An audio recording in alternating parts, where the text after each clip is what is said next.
Entre construction, inauguration et réception d'équipements, l'année 2025 a été prolifique en termes d'activités sanitaires dans la région de Guriko. Le clou, c'est l'ouverture de l'hôpital de référence et du centre radiothérapie équipé d'appareils à la pointe de la technologie. Un ensemble de réalisations qui rehausse le plateau technique et l'offre de soins de la région. Drissa Traoré, Siriki Milogo et Salam Dabal reviennent sur les faits majeurs ayant marqué l'année 2025 dans la région de Guriko. 2025, une année charnière pour le secteur de la santé dans la région du Guriko. Entre investissements structurants, renforcement de l'offre sanitaire et l'amélioration de la prise en charge des patients, le bilan s'avère globalement positif. L'année a été marquée par l'inauguration de 3 infrastructures sanitaires majeures venues renforcer significativement le système de santé régional. D'abord, la mise en service du SAMU, service d'aide médicale urgente, destiné à faciliter et à sécuriser le transport des patients, notamment dans les situations d'urgence. Un dispositif qui améliore la rapidité d'intervention et contribue à sauver des vies. Autre réalisation d'envergure, l'hôpital de référence de Pala.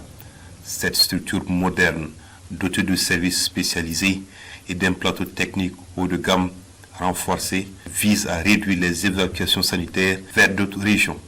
Elle permet désormais une meilleure prise en charge des pathologies lourdes et offre aux populations un accès plus équitable à des soins de qualité.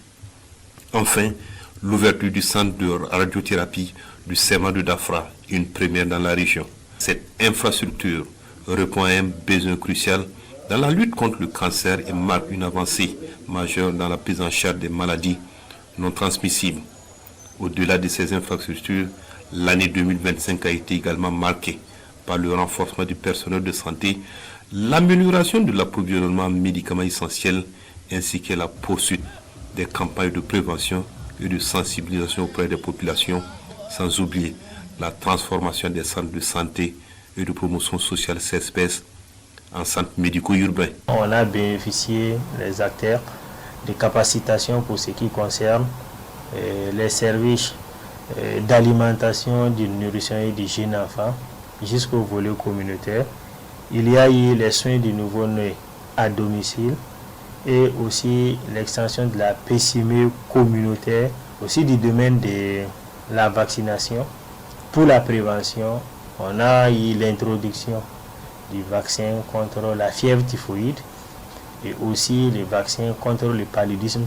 À côté de cela, il faut dire qu'il y a eu l'application immédiate de la réduction du coût des médicaments essentiellement génériques dans toutes les formations sanitaires. On a poursuivi les sorties des cliniques mobiles et pour le mois d'octobre seulement, on a eu à faire pratiquement 1000 échomammographies pour le dépistage des lésions et le cancer du sein. Et pour le dépistage des lésions précancéreuses du col, on a eu à faire au moins 80 000 dépistages durant ces seuls mois. Donc il y a la poursuite de la gratuité naturellement pour l'accès des mères et des enfants.